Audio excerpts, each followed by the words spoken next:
마지막 세 번째 주제입니다. 세 번째 주제는 율법사의 시험, 가장 큰 계명입니다.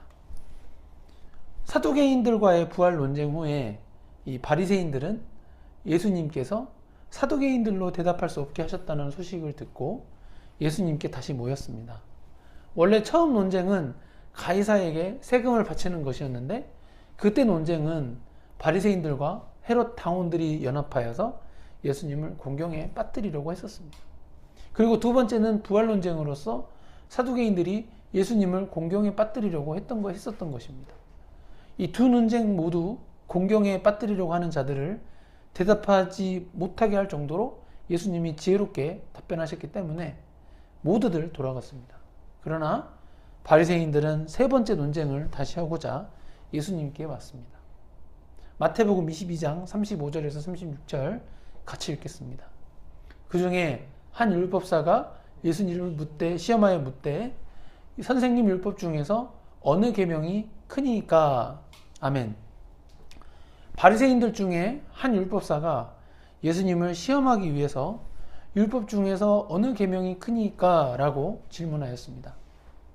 유대 랍비들은 율법에 613개의 계명이 있다고 보고 있습니다. 그들에 따르면 그중 248개는 적극적으로 지켜야 할 계명이고 365개는 피해야 하는 것들을 기록한 계명으로 보고 있습니다. 다시 말해서 613개의 계명 중에서 이 크고 작은 것들을 구분하려고 하였던 것입니다. 예수님은 그 질문의 의도가 당신을 시험하기 위한 것임을 아셨음에도 불구하고 모인 사람들에게 교훈을 주시고자 그 질문에 대한 구체적인 답변을 하셨습니다. 37절에서 40절 한번 같이 읽겠습니다. 예수께서 이르시되 내 마음을 다하고 목숨을 다하고 뜻을 다하여 주 너의 하나님을 사랑하라 하셨으니 이것이 크고 첫째 되는 계명이요 둘째도 그와 같으니 내 이웃을 내 자신과 같이 사랑하라 하였으니 이 두 계명이 올 율법과 선지자의 강령이니라. 아멘. 이 첫째 되는 계명과 둘째 되는 계명을 예수님께서 새로 만드신 계명으로 우리가 착각할 수 있습니다. 그러나 이 두 계명은 구약 성경에 적혀 있습니다. 신명기 6장 5절 한번 같이 읽어보겠습니다. 너는 마음을 다하고 뜻을 다하고 힘을 다하여 내 하나님 여호와를 사랑하라. 아멘. 레위기 19장 18절 같이 읽겠습니다. 원수를 갚지 말며 동포를 원망하지 말며 내 이웃 사랑하기를 내 자신과 같이 사랑하라. 나는 여호와니라. 아멘. 그렇죠? 두 개 다 있죠? 예수님께서 이 계명에 대한 가르침을 주실 때 새로운 계명을 말씀하시지 않고 구약 성경에 있는 성경 구절들을 인용해서 교훈을 주셨다는 것을 우리는 유념해야 합니다. 우리도 하나님의 말씀을 전파하거나 가르칠 때 이 내 생각에 근거한 말을 하기보다는 철저히 성경에 있는 말씀을 활용하고 인용하는 것이 가장 바람직합니다. 전도를 하는 과정에서 자꾸 어떤 인간적인 방법이나 어떤 현란한 수사학적인 화법을 구사하고 싶은 마음이 들 수 있습니다. 또는 이런 얘기하면은 친구가 나를 미친 사람으로 생각하는 거 아닌가 이런 걱정이 들 수 있어요. 그런데 그리고 또 이 성경 말씀을 선포하면은 과연 효과가 있을까라는 생각도 들 수 있습니다. 그래서 우리가 전도를 할 때 하나님의 말씀을 전하기보다는 자꾸 인간적인 생각에 말을 빙빙 돌리다가 정작 핵심은 전달하지 못하고 거절당하니까 전도가 어렵다는 생각을 하게 되는 것입니다. 전도를 하나님께 의지하면서 해야 하는데 하나님이 아닌 나 자신을 의지하니까, 그리고 내가 어떻게든 인간적으로 상대방을 설득해 보려고 하니까 전도가 어려운 것입니다. 인간적으로 접근하기보다는 모든 것을 하나님께 맡기고 하나님의 말씀을 담백하게 전달하면서 이 성령의 역사로 상대방의 마음이 열리기를 기도하는 수밖에 없습니다. 우리가 잘 보세요. 우리가 물건을 파는 것도 아니고 성경의 진리를 전파하는 것이기 때문입니다. 상대방이 복음에 반응하는 것은 하나님의 영역입니다. 우리는 그저 기회가 될 때 그 복음을 전달해주는 파수꾼에 불과하다는 것을 유념해야 합니다. 다시 본문으로 돌아가서 예수님은 말씀을 마치면서 이 두 계명이 온 율법과 선지자의 강령이니라 라고 하면서 이렇게 말씀하셨습니다.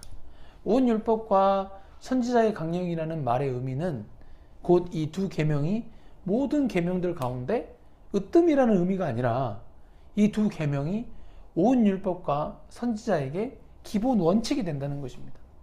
첫째 되는 계명인 내 마음을 다하고 목숨을 다하고 뜻을 다하여 주 너의 하나님을 사랑하라는 성도가 하나님을 사랑할 때 이 마음과 목숨과 뜻을 다해서 사랑해야 한다는 것입니다.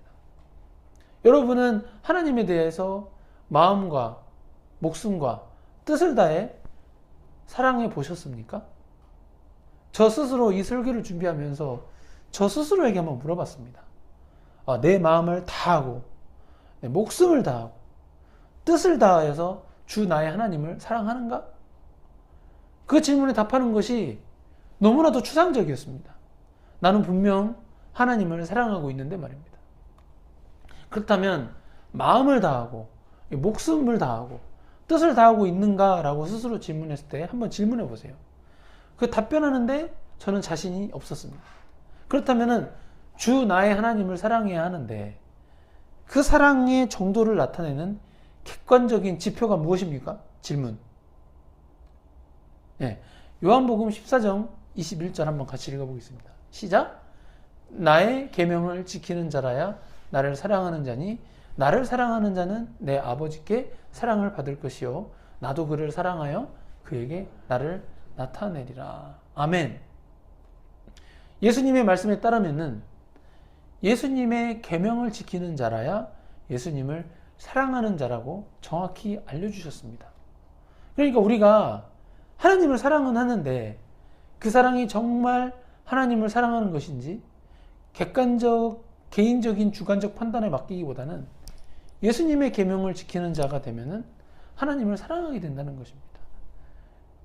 이게 중요한 거예요. 예를 들면 아들과 딸이 있는데 아빠 엄마를 얼마나 사랑해? 그럼 어떻게 말하겠습니까? 그 자녀가? 하늘만큼 땅만큼 사랑해. 말은 그렇게 하겠죠. 말은 그렇게 하는데 아빠 엄마가 아들 딸한테 뭘 하라고 지시를 했는데 뭐뭐 해라 뭐뭐 해라 지시를 했는데 아빠 엄마를 사랑하면 그 말을 따라주겠죠. 근데 따르지 않는다? 그 얘기는 아빠 엄마를 제대로 사랑하지 않는 것처럼 보여지죠. 그러니까 엄마 아빠 말을 안 들으면은 엄마 아빠들이 자녀들한테 뭐라고 하는 겁니다. 그거랑 똑같은 원리예요. 이것은 율법주의가 아닙니다. 율법주의는 어떤 법의 형식을 열심히 따라서 자신이 의롭다, 내가 착한 사람이다, 자신의 의로움을 드러내고자 하는 것이 율법주의지 내 의를 드러내는 것이 아니라 하나님의 말씀을 잘 따르겠다라는 것은 율법주의가 아니에요. 그거는 하나님을 사랑하는 거예요. 우리가 하나님을 사랑하는데 그게 진짜 하나님을 사랑하는 것인지 스스로 판단할 수 없기 때문에 하나님을 사랑하는 것을 객관적으로 보여주는 것은 결국 예수님의 계명을 지키는 자가 되는 것입니다. 아멘? 예수님의 계명을 지키려고 하는 만큼 하나님을 사랑하는 정도를 보여주는 객관적인 지표라고 볼 수 있습니다. 둘째 되는 계명은 내 이웃을 내 자신같이 사랑하라입니다. 이 계명을 이해하는 것은 첫째 되는 계명보다 상대적으로 쉽습니다. 왜냐하면은 각자 자기 자신을 어떻게 사랑하는지 생각해 보면 알기 때문입니다. 자기 자신을 어느 정도로 사랑하시나요? 물론 자기 자신을 싫어하는 사람도 있을 수 있습니다. 그러나 자기 자신을 싫어한다고 해도 그것은 전체로서의 자기 자신은 아니고 자기 자신의 어떤 성향 중에 어떤 특성 중에 일부분에서만 싫은 것입니다. 그리고 그 부분은 되게 굉장히 작은 부분에 해당할 것입니다. 인간은 특히 아담의 원죄로 타락한 이후로는 하나님보다 자기 자신을 사랑하는 것이 자연스럽게 되었습니다. 그런데 예수님은 내 이웃을 내 자신같이 사랑하라고 말씀하십니다. 내 자신보다 내 이웃을 더 사랑하라고 하지 않으셨습니다.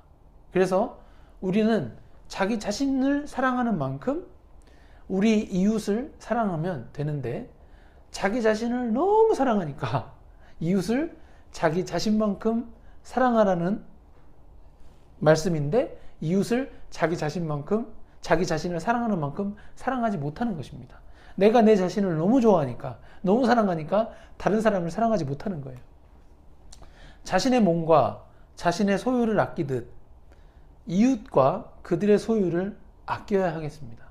우리가 지켜야 할 가장 큰 계명인 하나님 사랑과 이웃 사랑을 실천하는 용인승리교회 성도님들 되시기를 예수님의 이름으로 축복합니다. 아멘. 예, 맺은 말입니다.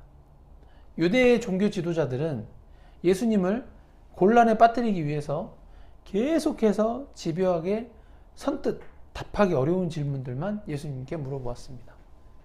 예수님은 그들의 악한 의도를 아셨지만 그러한 상황마저도 사용하셔서 그들에게 하나님의 계명과 하나님의 나라에 대하여 정확히 가르치셨습니다. 비록 종교 지도자들이 악한 의도로 세금 문제, 부활신앙, 제일 큰 계명 등에 대한 주제, 이 세 가지 주제를 예수님께 질문하였지만 예수님은 질문에 답변하시는 과정에서 성경의 핵심 진리를 가르치신 것입니다. 우리의 인생 가운데 다양한 사람들을 만납니다. 우리는 빛과 소금으로서 경우에 따라 진리의 말씀을 전해야 하고 선포해야 합니다. 그때 우리는 짧은 순간일지라도 이 성경의 진리를 지혜롭게 전해야 하는데, 그렇게 하려면 이 성경을 정말 부지런히 읽고 연구해야 합니다. 성경을 부지런히 읽고 연구하라고 해서 여러분이 지금 하고 있는 일을 소홀히 하라는 것이 아닙니다. 성경은 내용이 워낙 방대하기 때문에 단기간에 무엇을 끝내겠다는 생각으로 덤벼들기보다는 내가 지금 하고 있는 일도 하나님이 주신 일이니까 그 일을 충실히 하면서 틈틈이 시간을 내어서 성경을 부지런히 연구하면 됩니다. 예를 들어서 아침에 일어나자마자 스마트폰을 보는 것이 아니고 성경책을 펴서 몇 구절이라도 읽어보고 이를 묵상하는 것입니다. 그리고 주일 설교 말씀을 집중해서 듣고 주일 설교 말씀에 해당하는 성경 본문을 또 다음 주일에 교회 오기 전까지 매일 조금씩 다시 읽어보고 묵상하고 복습해 보는 것도 좋습니다. 그리고 필요한 경우에는 건전한 교리를 담고 있는 경건서적을 함께 읽는 것도 좋습니다. 성경을 부지런히 공부하고 연구하는 용인승리교회 성도님들 되시기를 예수님의 이름으로 축복합니다. 아멘.